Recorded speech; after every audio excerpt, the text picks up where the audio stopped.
Hello YouTube! So I'm coming at you from a new location. This is my room for my second year of university, and I've just obviously come back from my trip to Japan. I've been back in England since the middle of December, but I've been very busy, obviously had Christmas and New Year and then kind of settling back into university life, but I wanted to make a video about my experiences in Japan. My main reason for this is obviously since I've been back, the first thing that people ask me is, oh, how was Japan? And it's very difficult to sort of get 4 months of my life into a 5-minute conversation when I'm passing somebody at uni. So I thought I'd take this opportunity to make a video about it. Now I just want to make one thing clear before I start. There is going to be some negative stuff in here, but that is no reflection on the university I was at or the people I was with. As a rule, the university was great and the people were great, but there were some things that happened that made it not as enjoyable as it could have been. So I'll start with the university itself. When people ask me about Japan, one of the things I say is that it's pretty stressful. And one of the reasons that is because I took language classes. At the university I was at, there's 2 programs, language program and culture program. And if you were on language program, you were only allowed to take a certain amount of culture classes, and if you were on culture program, there was only a certain number of language classes you could take. I was put on culture program by my home university, but I chose to take language as well because I thought it would be useful, and I really wanted to see if I would still have the ability to pick up a language because I haven't done it in a long time. The problem with this was that I had 4 or more tests a week for my language classes plus homework. As well as midterms and finals, and then I also had to find time to write the essays for my culture classes. I had sort of 1 essay per subject, except for my media class we had to make a short public service announcement. The problem was, because I was revising for my tests and doing homework all the time for my language classes, I didn't get time to do my culture essays till the very last minute, so I got very, very stressed out towards the end of the trip. I think I didn't really know what I was letting myself in for when I took language, because my home university practically discourages us from doing it. But I thought it would be useful, so I thought I'd do it anyway. But because I don't think anybody else from my university has done language before, I wasn't given a huge amount of information on how hard it would actually be. And as I say, it wasn't so much the difficulty of the language, although Japanese is fairly difficult for native English speakers. It was more the amount of work that I had to do for it. However, I did find learning the language really enjoyable, and I hope that I will still have the opportunity to speak a bit of conversational Japanese. As for where I was staying, I was living in Nishinshi, which is where the university was. I was originally in Proxy Friends Nishin, and then I moved to International House.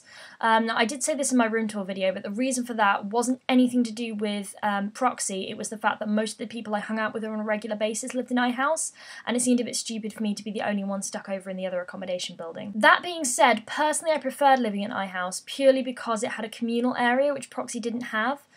So if you wanted to see somebody in Proxy, you had to physically seek somebody out and knock on their door, whereas in iHouse you could just go downstairs to the TV room and just see who was there. It was also close to university, and it was also a bit cheaper, which was nice. Another thing that I did while I was out there was that I joined the university's Yosakoi Society. For those of you who don't know, Yosakoi is a traditional form of Japanese dance. I didn't get to perform with them in public, but I did get to go to all of their practices and learn their routine, which was really fun. As most of you probably know, I'm a big musical theatre fan, and I've done dance for most of my life, so it was really interesting to try another style of dance that I'd never even heard of before going to Japan. The university's foreign exchange department also offered trips every Friday for things such as paper making and pottery making.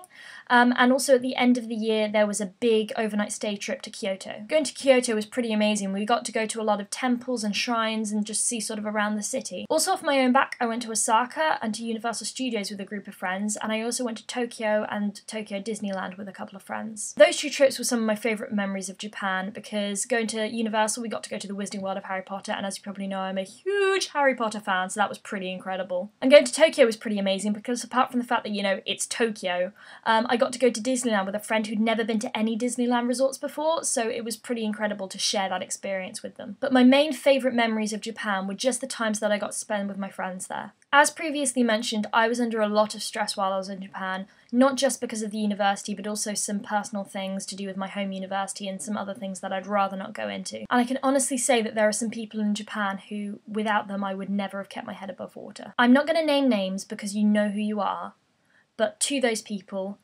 thank you, like from the bottom of my heart, thank you so, so much. You made that trip what it was for me. And it wasn't all doom and gloom and serious. We had some pretty interesting times as well. It took it alone to understand the power that's inside. Looking up, gotta catch up on to the need. And everyone gets the name. Oh, you're your best friend in the world we must defend. I I'd also like to take this opportunity to thank everybody back in the UK who kept me sane over many, many late night Skype calls. You guys are amazing and I love you all to bits. So in conclusion, do I regret going to Japan?